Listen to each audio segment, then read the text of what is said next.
ভাই আমি দেখছি, আমি চা বানাইতেছি, পরে ওই ভাইয়াটা দৌড় দিয়ে দোকানে ঢুকছে, আর 5জন ব্যক্তি রান্দাও চাপাতি আর ওই চুরি নিয়ে মানে ওইখানে 2-3টা কূপ দিছে। কূপ দেওয়ার পরে যে আমি বলছি এই ভাই আস্তে আস্তে ভাই মাফ করে দেন, যারা হয়েছে না হয়েছে। তারপরে এই জায়গায় রাস্তার মাথায় ও আর আমি একসাথে আসতেছি, এর মধ্যেই মহিলা আর কয়েকটা ছেলে একজনটা ধাওয়ানি মারছে, সে সাদা শার্ট গায়ে দেওয়া, ধাওয়ানি দেওয়ানে সে ওই দৌড় দিছে, যখন স্যান বাইর করছে ওই ছেলেটা তো বাঁচার লাগে দৌড় দিছে, তখন ও আমার কাছেই, ও হঠাৎ করে পিছ দিয়ে দৌড় দিল, ও আবার মোবাইল বাইর করছে, বুঝতে পারছেন?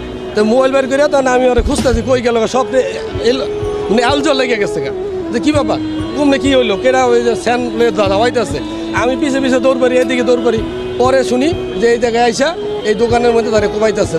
মানুষ পশুরা কখনো পশুর মতো এরকম ধরনের কাজ করে না, এটা দেখে আমরা খুবই মর্মাহত। সে নাকি পেশাগত একজন সাংবাদিক, সে ওই দিকে থেকে দৌড়ে আসছে আত্মরক্ষার জন্য, এখানে আইছে, এখানেও তার রেহাই পাইল না। শেষ পর্যন্ত তারা খুনেরা তাদের খুন করে চলে